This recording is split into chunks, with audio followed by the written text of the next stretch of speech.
So, ayan, magandang araw mga kapositive. It's me, Daddy Vlog. Once again. Medyo maulan ng panahon ngayon. Pero kahit maulan, try tayong magbaklas. By the way, ito nga pala is SYM Jet Alpha. Ayan, 2000 model. Kung mababalikan nyo yung previous video ko, ayan, ito yung nabili kong second hand. Medyo mura siya, murang halaga. Siyempre, don't expect na lahat ng pyesa niya is okay. So, pero at least good transaction. Maganda naman yung transaction namin. Tumatakbo siya ha. Ito tumatakbo. Ngayon hindi, siyempre kasi binaklas ko na. Hindi ko na pinakita kung paano tanggalin yung kaha kasi si JM na nagtanggal para sa atin. So, madali lang naman yung kaha lang naman yun. So, ngayon dito tayo sa chassis, sa engine.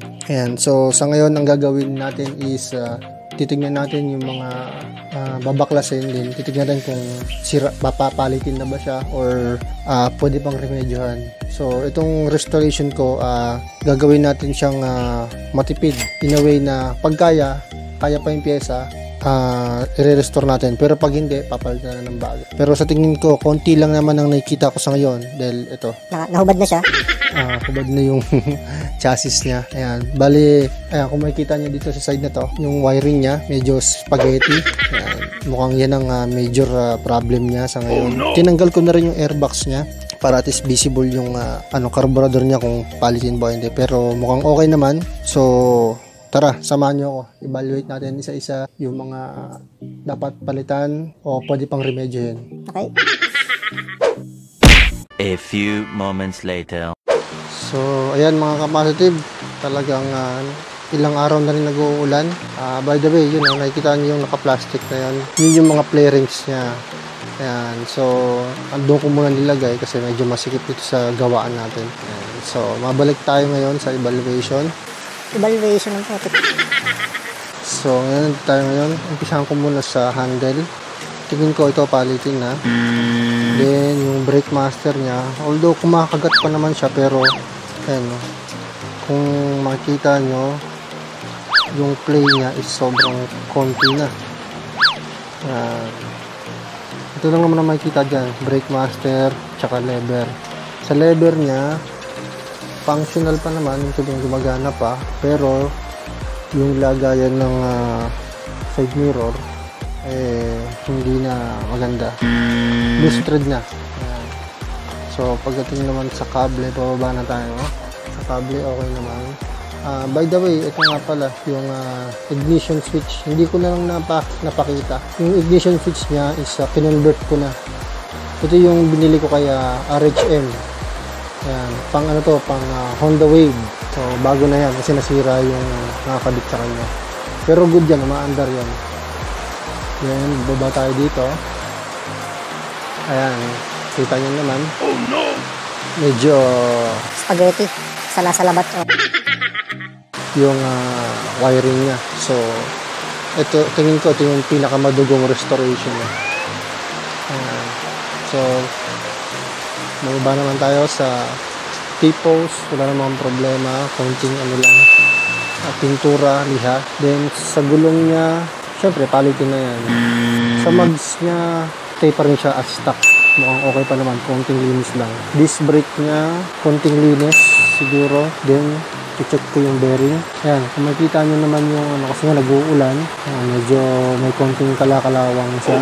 Pagdating naman sa caliper, ito, medyo pinalitan na yung bleeder niya. Kaya siguro medyo konti lang yung play ng brake master. Pagdating naman sa disc pad, makapal pa naman siya. So mamaya makikita natin pag binaklas na natin to. Punta naman tayo dito sa gas tank. Sa gas tank niya medyo madumi, yung mga konting kalakalawang. Okay naman. Medyo madumi nga lang talaga. Sa baba ng gas tank niya, yung side stand, napansin ko na siya nung unang binili ko pa lang. Parang napunit siya or umusog. Pero hindi natin. Anyways, ano lang naman to. Welding lang. Madali na to. Then, sa ilalim, yung center stand. Ayan. Minor lang naman yung center stand. Wala. Ayan. Then, yung pump niya, tingin ko, kailangan linisin. Ayan. Shout out ulit kay TJ.ph. Binili ko sa kanya to. Ayan. Yung set ng Allen wrench na star. So, spark plug. Mukhang okay naman. Yan, medyo mabasa lang kasi naulanan nga. Pero lilinisin natin yan. Then, yung mga hose, papalitan natin. Bago. Matigas-tigas na siya. Ito okay lang to kasi ano to eh. Tuti. Ito kasi is hangin. Ayan. And ito yung gas papunta sa carburetor. Ito naman is yung tuti. Tuti papunta doon. So, sa carburetor naman, siguro konting linis lang. Medyo Hintay lang natin umalis yung nakatira dito. then, wiring. Battery niya is di tubig. Tignan natin kung okay pa. Kung maganda pa yung karga ng kuryente. Then, yung gulong niya makapal. 120 by 70 by 12. So, makapal. Sa crankcase niya, medyo may mangilan-ngilan na wala ng tornilyo na stainless. Mati-check natin yan pag nagbaklas. Sa kick naman niya, may konting alog. Pero hindi naman ganun kaalog. Then, magawin tayo sa likod. Taillight. Maandar siya, may ilaw siya. So, okay lang yan. Siguro konting linis lang. Finally, yung tambutso. Ouch. Medyo Kinakalawang. Siguro may apply ko dito yung previous vlog ko, yung high temperature na Boss ni paint. Yan, pang tambutso. Then yung fan niya. Konting linis lang. Konting kali-kalikot lang. Ang major lang na nakikita ko ditong madugo is yung wiring. Ayan, sa mga nakakapanood nito, katulong. Lalo sa mga Eksperto sa SYM Jet, sa mga capacitive natin na alamat na sa SYM Jet 100. Umpisa na natin yung baklasan. 12 seconds later.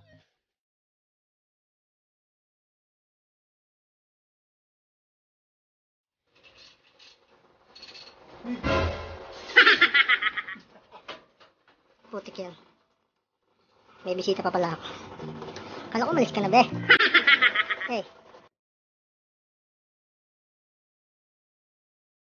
Kala ko nakalis ka na.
Tomorrow.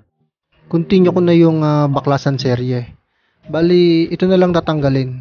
Tapos yung front shock, then yung gulong. Sa makina naman, yung swing arm niya. Tapos okay na. Lakas ng ulan kahapon. Tapos umaraw ngayon. Weather nga naman.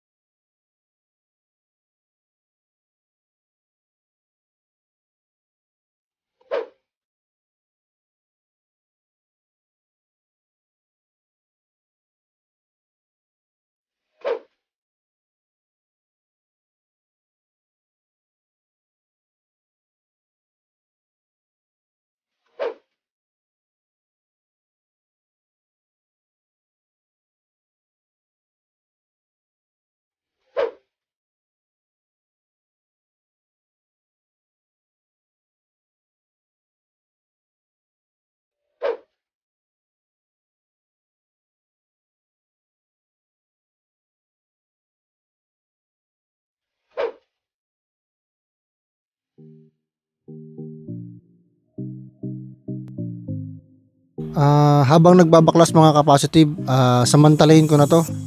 Shoutout kay Sir Bert. Ayan. And shoutout din kay Sir Chris. Salamat sa response nyo sa mga tanong ko. Kaya lumakas yung loob ko baklasin to. Bahala na kung masira. So eto na mga ka-positive. Okay na. Matatapos na ako sa chassis. Sa ngayon, eto muna. Bahala ka dyan. Bali, step by step lang para hindi nakakalito. Shoutout sa mga subscriber. Maraming salamat po. Any comment, suggestion, Don't worry, open-minded po ako. just comment down below. Sa mga bagong viewers, thank you for watching. And please, Please lang, don't forget to subscribe. kahit wala ng bell button. Till next episode, stay safe mga ka-positive. God bless and Peace out.